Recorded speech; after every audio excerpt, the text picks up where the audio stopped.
Bon. Eh bien, Mais ça il va nous, rater. il nous resterait pas un dernier match à analyser là? Un match de trophée. Un match de trophée, un match de MVP et bravo à Aaron Gordon pour le titre de MVP des finales, quoi.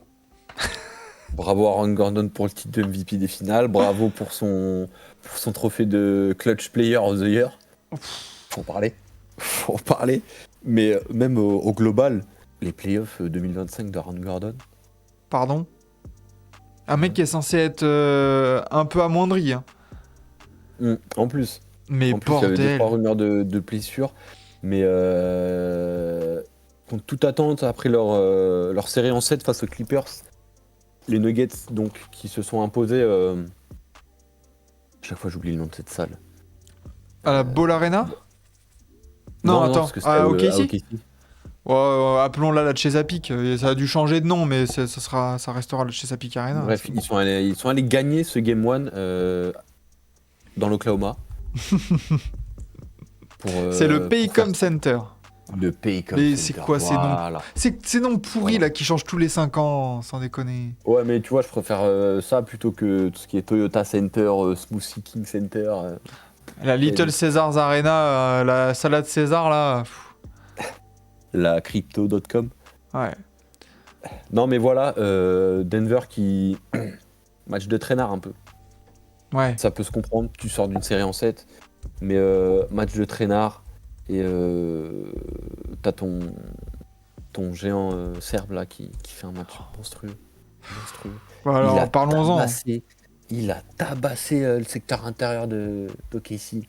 42 Donc, points, 22 rebonds, 6 passes, 7 turnovers. Bon. Mais c'est... Ouais, match de patron en fait. Tu vois, on en parlait dans les previews.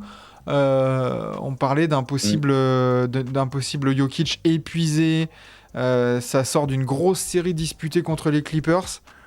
Bah que nenni mon pote en fait. Nikola Jokic trop fort quoi. En fait, il a pas envie de revoir ses chevaux, je crois.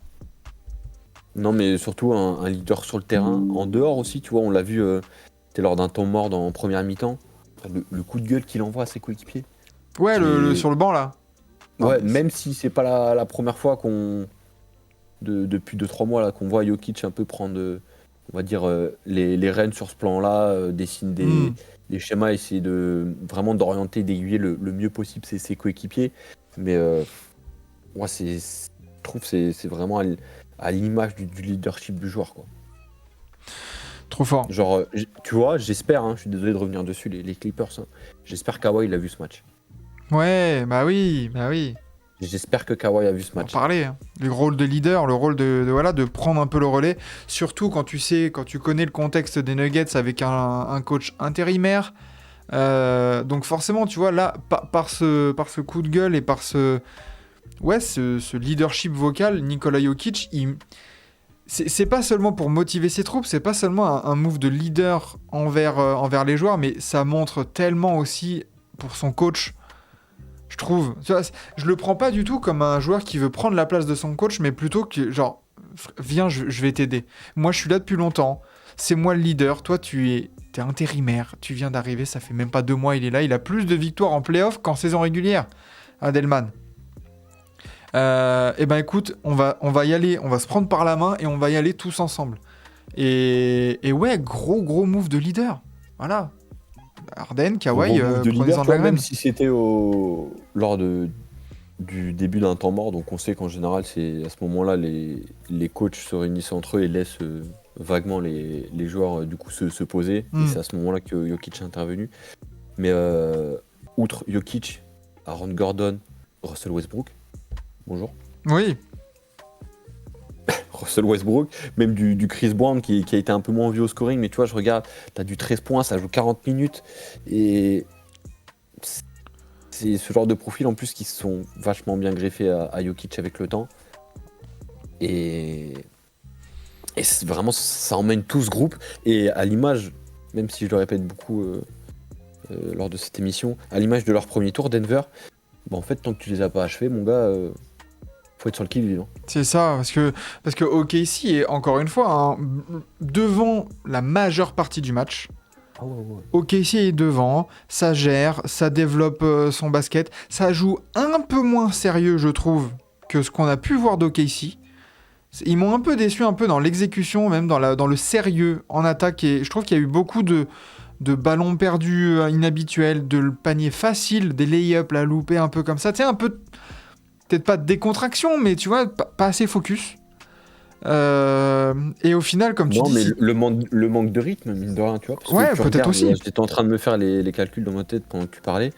Sur les 3 dernières semaines, OKC, ça a joué 4 fois. Hein. Exactement. Donc peut-être aussi un Alors, manque de quand tu rythme. sors d'une régulière où tu joues 80 matchs en 6 mois, ouais, clairement, je pense. Mais pas forcément le manque de rythme, parce qu'au final, tu vois, ils font un match, même si ça manque un peu de sérieux, bah, ils font un match où pendant tout le long, ils sont Correct. devant.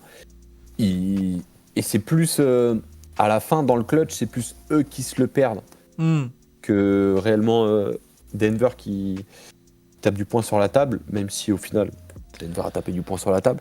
Mais je pense...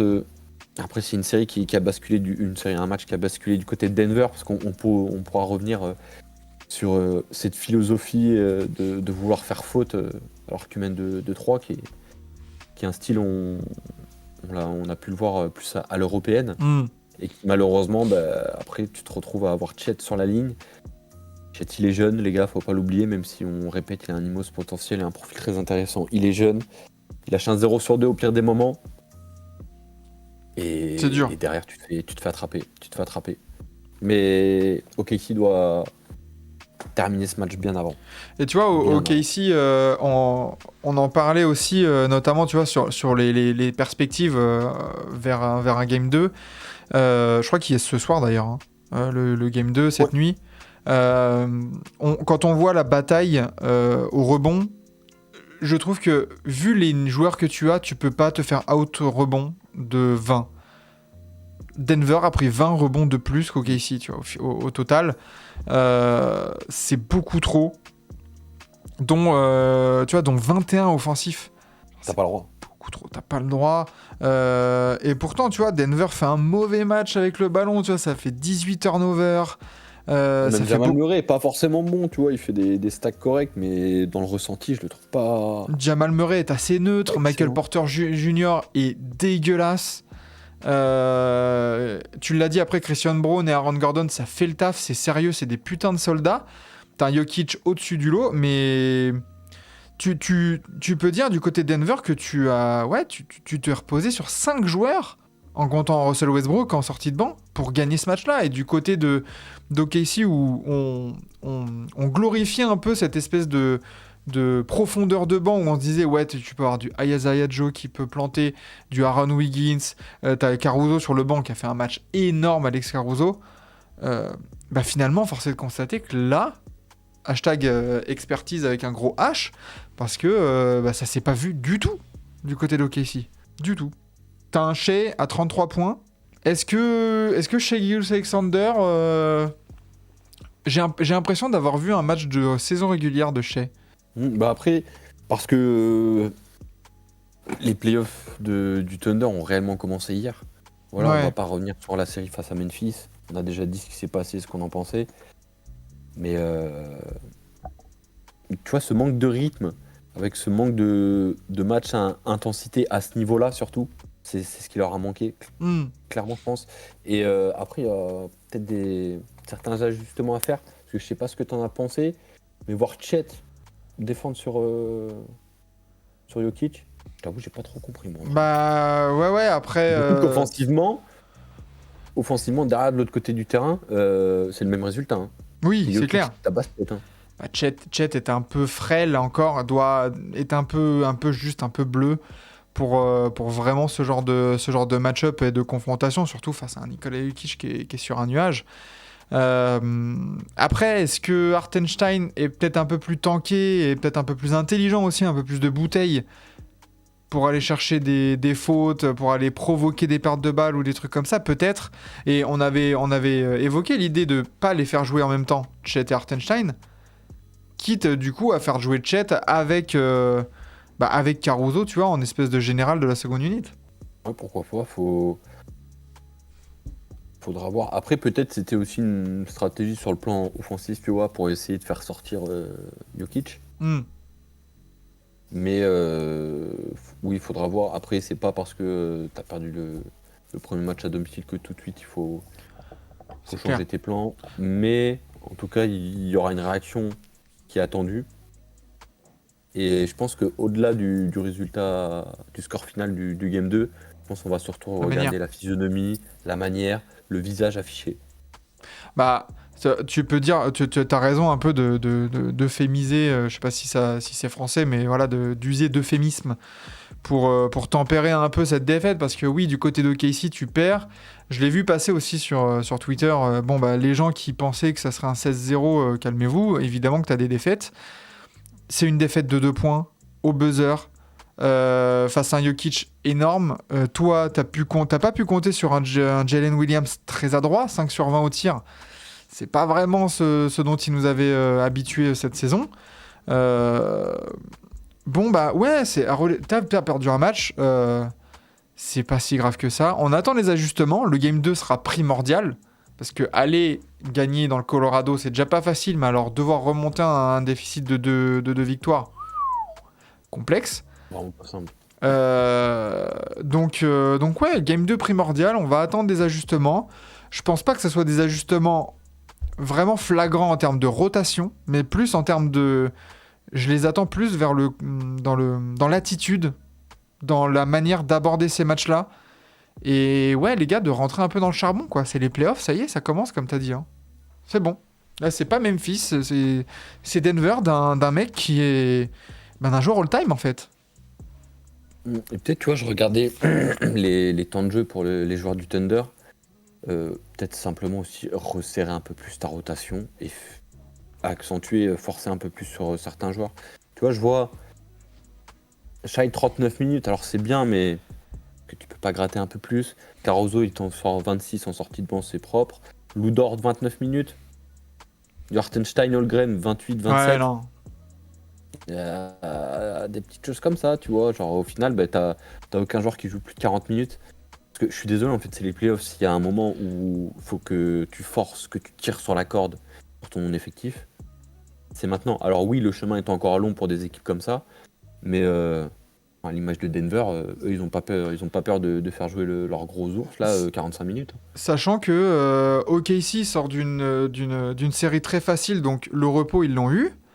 Même en saison régulière, ça avait tellement de facilité qu'on en parlait. Bah, en fait, chez Gilgeous-Alexander, ça jouait pas énormément. Donc, en fait, ouais, comme tu dis, c'est les playoffs, là. Marc Daigneault, tu me fais jouer tes... Je veux personne en dessous des 30 minutes ou des 33 minutes, là, dans tes titulaires. Faut arrêter. J'adore Cason Wallace, c'est cool, mais 21 minutes, non. Aaron Wiggins, Isaiah Joe, peut-être. Tu parlais de la trentaine de minutes, à part Shai qui a 39. Le seul qui joue plus de 30 minutes, c'est notre ami Jalen Williams, où il en joue 37. Et comme tu as pu le dire, offensivement assez fantomatique. Bah oui. Donc tu vois, entre Aaron Wiggins, Isaiah Joe, Jalen Williams, je suis désolé, mais là, il y a 3 joueurs, il y en a peut-être que 1 qui doit jouer. Là, il faut resserrer les rotations. C'est les playoffs, tu fais jouer tes titulaires beaucoup plus, quoi. Donc ouais, t'as raison de le souligner. Ouais, moi je trouve que c'est quelque chose qui m'a sauté aux yeux quand même. Ouais. Après, peut-être parce qu'on a l'habitude avec Denver depuis le début de ces playoffs, mais ouais, tu vois, juste je regarde le match dont débriefé avant, là, le New York-Boston. Il y a du joueur qui joue 40 minutes. Alors après, il y a Thibodeau, mais quand même. Ouais, mais il y a la prolongation, certes, mais tu vois, ça veut dire que, tu vois, même sans les 5 minutes de prolongation, enlève 5 minutes.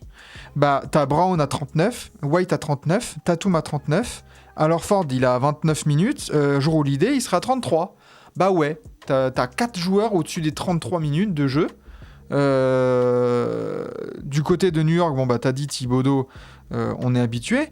Hier, Indiana-Cleveland, bah ouais, ça joue la grosse trentaine pour pas mal de joueurs. Du côté de Cleveland, c'est pareil.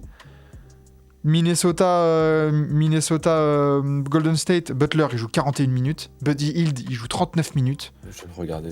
Draymond Green, 34. Et Minnesota, bah pareil, tu vois, Anthony Edwards, 41 minutes. Nasrid, 33 en sortie de banc. Faut tabasser. C'est bon, c'est le moment, là. Clairement. Donc, ouais, moi, c'est vraiment, tu vois, vraiment un point que j'aimerais un peu plus voir. Et même, je regardais, tu vois, Shai, il est dans ses standards statistiquement. Alors, tu as montré que ce que tu faisais en régulière, tu es capable de le montrer en playoff. Moi, Il j'attends n'y un a up. pas de souci. Mais moi, là où j'attends un up, c'est rend les autres meilleurs. Y a de ça, hein. Je pense que c'est cet aspect qui, bah, déjà, te différencie, qui peut te caser dans des catégories. Est-ce que tu es ce genre de joueur ou est-ce que tu es un peu plus taillé d'un bois un peu plus rare? Il y a des choses comme ça. Après, faut pas oublier non plus, OKC, tu vois, c'est un groupe jeune. Oui. Je vois, tu vois, le roster de Denver. T'as tes stars, t'as des role-players, mais t'as des soldats surtout. T'as des soldats. Est-ce que ce serait peut-être pas ça qui manque à OKC? Alors après, on va pas tirer de conclusion hâtive, ça reste qu'un game one, les gars. Faut pas trop faire se précipiter et Non. tirer des conclusions. Mais attention, parce que OKC, l'année dernière, ils ont mis un sweep au premier tour. Ils se sont fait sortir au deuxième. Cette année, ils ont remis un sweep. Là, la demi, elle démarre mal. Attention. Attention. Ouais. Attention, parce que d'autant plus, à l'image de Cleveland, au vu de la régulière que tu fais, tu sors en demi, Ça serait un vrai échec. clairement. Et Vrai mine de rien, échec. en vrai, mine de rien, est-ce que tu te reposerais pas des questions sur simplement ton roster, ton coaching staff, ce Sûr. genre de trucs, tu vois? Oui. Parce que autant l'année dernière, ok, si vas-y, ils sont jeunes, on les attendait vraiment pas à ce niveau-là, tout en haut de l'Ouest. Après, tu perds face aux Mavs de Doncic et Kyrie qui iront jusqu'en finale. Mm. J'entends, tu vois. Cette année, c'est pas la même. Non, c'est clair. Et en plus, Cette année, t'étais attendu, t'as sorti une plus grosse régulière, t'as un joueur qui tient tête, pour rester poli, à Nikola Jokic sur la course au MVP. En fait, t'as toutes les cartes. Et surtout, tu es en on forme. sait que tu es en forme. Et un truc que je voulais pas attendre, parce que j'ai pas regardé, mais t'auras des gars à manger derrière. Et pas sûr que tu puisses garder ce groupe. De toute manière, ce groupe, avec la quantité de jeunes joueurs talentueux qu'ils ont, évidemment qu'OKC, tu as une espèce de date de péremption sur ce groupe. Il va falloir donner des contrats. Shai, évidemment, il a déjà signé, je crois qu'il kick l'année prochaine le contrat. Donc, ouais, il y a des questions à se poser, comme tu dis, sachant que ça sera encore plus une désillusion pour moi que Cleveland, dans le sens où, là, on l'a... Ça, je veux bien que tu regardes, Maxime, mais je crois même pas que Shai, il est re-signé. Hein. Tu vois, là, je suis sur Basket Référence. Là, son contrat, il va jusqu'en 26-27. Hein. Mais tu vois, par rapport à Cleveland, le côté, en fait, Cleveland, là, on l'a débriefé, il y a 3 titulaires qui sont pas là, sur le Game 2. Donc, si tu sors en demi de conf et que ces joueurs-là sont blessés, c'est une déception, mais tu te dis, allez, on recommence l'année prochaine, on essaye d'être mieux, on essaye d'être un peu plus là physiquement, comme ce que peuvent faire les Knicks cette année d'ailleurs, où l'année dernière ils ont tiré la langue, il y avait des blessures à plus quoi savoir en foutre. Là, ils ont l'air d'être tranquilles. Espérons-le, touchons du bois. Ça se trouve, les Cavs peuvent faire pareil. Maintenant, ouais, ok, si tu n'es pas dedans, si tu te fais éliminer là en ayant tous tes joueurs, au complet, ça va être complexe. Hein. Les contrats. Même si c'est, tu vois, un autre aspect, les contrats, cet été, tu as 2 cadres qui sont éligibles à une prolongation dès cet été, c'est Chet et Jalen Williams. En vrai, quelle que soit la physionomie de ces playoffs pour le Thunder, Max, moi j'ai une question pour toi. T'arrives à garder les deux? T'arrives à en garder au moins un? Ou t'arrives à en garder aucun? De qui? Avec Chet Holmgren et Jalen Williams, qui sont éligibles tous deux à une prolongation dès cet été. Alors pour moi, tu gardes les deux, tu tèges Hartenstein. Ok.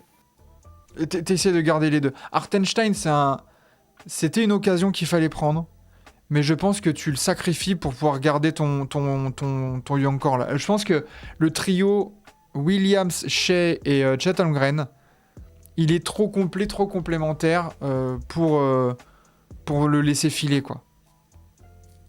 Et finalement, tu vois, est-ce que, dans cette optique-là, est-ce que c'est bien raisonnable d'avoir 2 pivots autant payés, en fait? J'entends. Après, à Hartenstein, on sait que c'était histoire de l'attirer, Bah le fait oui. de lui avoir proposé autant. On rappelle, cette saison, c'était 30, j'ai les chiffres sous les yeux, là, 30 millions cette saison. L'année prochaine, c'est 28,5. Et la 26-27, c'est une team option. Ouais, donc ça va. Voilà, c'est ça en fait. Je me dis, on les connaît, ce genre de contrat, hein, où bah écoute, les 2 premières, ça se passe. La troisième, allez, on tire une croix dessus, tu prolonges plus longtemps et un tarot amoindri. Mais en fait, ce que je me dis, Hartenstein, c'est le genre de profil que t'en as besoin pour quand t'es une équipe avec certaines ambitions. Alors, à un certain prix, bien sûr. Parce que là, je t'avoue, le 28. Après, on l'avait tous dit au moment où ça a été annoncé. Hein, c'était, wow, Qu'il c'est allait, quoi Staros, ceci, qu'il cela. allait prendre un gros sac et que ça allait être un peu Voilà. compliqué. Oui. Petite parenthèse, tu vois, j'ai vu que ça a gueulé un peu pour le prix du meilleur general manager de l'année. Moi, perso, j'ai pas vu de scandale. Alors, peut-être t'as prévu qu'on en reparle après, donc voilà. Bon, oui, on pourra en dire. Sinon, Petite parenthèse. Mais en fait, tu vois, tu parlais du trio Shai, Jalen Williams, Chet Holmgren. En fait, dans ce trio, moi, je vois 2 profils ultra rares et c'est pas dit que t'en retrouves des comme ça dans le futur, dans un futur assez proche.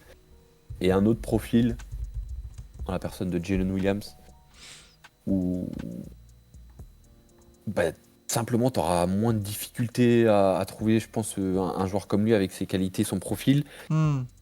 Et surtout, bah, c'est d'un point de vue financier, il y a un moment donné, tu pourras pas signer tout le monde. ben c'est ça. C'est le problème de ces équipes très jeunes, très talentueuses. Et c'est aussi le problème, je trouve. Après, c'est là où peut-être cet été, on va avoir un Sam Presti qui, pour moi, va pouvoir montrer un peu plus que l'année dernière. Parce que, bon, voilà, moi, le GM de l'année, je l'aurais pas donné à Presti parce que cet été, j'ai l'impression qu'il n'y a pas eu énormément de révolution non plus. On va dire que tu avais déjà une équipe forte. Non, oui, mais c'est qu'en fait, moi, perso, le recrutement, je le trouve vachement intelligent. Et on voit que c'est 2 profils qui apportent là où Oui. le Thunder avait absolument besoin. Mais tu vois, c'est là où je vais beaucoup plus l'attendre, Sam Presti, c'est que on n'est pas en train de débriefer une élimination d'OKC, mais imaginons qu'il y ait une mésaventure. Comme tu dis, tu Non, peux mais même, pas... c'est ce que je te disais au début, qu'il y ait mésaventures ou pas, en fait. Il y a un moment donné, tu pourras pas signer tout le monde. Exactement, tu peux pas signer tout le monde. Qu'est-ce que tu fais? T'es Sam Presti, tu as 55 pics de draft, tu as des jeunes de talent, avec des bons contrats à trader, même Hartenstein, c'est un bon contrat à trader. 28,5 millions pour... Ça peut se trader, Zach LaVine l'a été. Mais tu as tout ça en main. Tu dois faire évoluer ton équipe. Comment tu vas construire, comment tu vas remodeler ce groupe pour qu'il soit toujours compétitif, tout en devant lâcher des joueurs de toute manière. Parce que là, attention, hein, Caruso, il est à 9,8. T'as vu le tarot qu'il prend dès l'année prochaine? 18-19. Il prend 18, 19 et il finit quasiment à 21 millions. Je suis d'accord, mais tu vois, ce que je te disais, Caruso, c'est un soldat. Non mais, je suis d'accord, mais dans le Oui, sens tu vois, où... c'est ce genre de profil dont OKC avait besoin et dont je te parlais justement un peu plus tôt. Est-ce que c'est certes une jeune équipe à laquelle il faut laisser du temps, sauf que les gars, bienvenue en NBA, le long terme, ça n'existe pas. Ça n'existe pas le long terme. Arrêtez de parler de long terme. Et bah ouais, tu peux pas gagner qu'avec des jeunes. Et t'as besoin, à l'image de Denver, des gars comme Aaron Gordon, T'as besoin de des Chris ces Brown, des trentenaires. Russell Westbrook. Voilà, ces gars gapés qui vont remplir un rôle précis et pas plus. Voilà, Ils qui vont se savent. tenir à ça. Exactement. Donc, Est-ce qu'il faut mettre la tête là où certains ne mettent pas le pied? Mais eux, ils y vont. donc, tu vois, parce qu'il y a plein de promesses, tu vois, et on verra ce que va donner Ousmane Dieng, Kayson Wallace, même Kenrich Williams. Bon, non, il a 30 ans, lui. Mais Isaiah Joe, tu vois, qui a 25 ans. En fait, t'es à un carrefour et tu dois savoir ce que tu veux du côté du Thunder. S'il va falloir, au cas où, se séparer de jeunes joueurs auxquels tu tiens parce que tu as une affection pour ces joueurs-là que tu as vu grandir, à un moment donné, pour gagner, il faut des trentenaires, il faut des joueurs confirmés. Tout simplement. Ils peuvent devenir confirmés ailleurs, mais si toi, tu as l'occasion là, de prendre une bague, Shai Gilgeous-Alexander, à 26 ans, ça fait longtemps qu'il est au Thunder. À la fin de son contrat, il aura 28 ans, il entrera dans son prime. Il ne faut pas, absolument pas, que tu arrives à la renégociation de contrat et que tu aies un Shai Gilgeous-Alexander qui se pose des questions sur son avenir.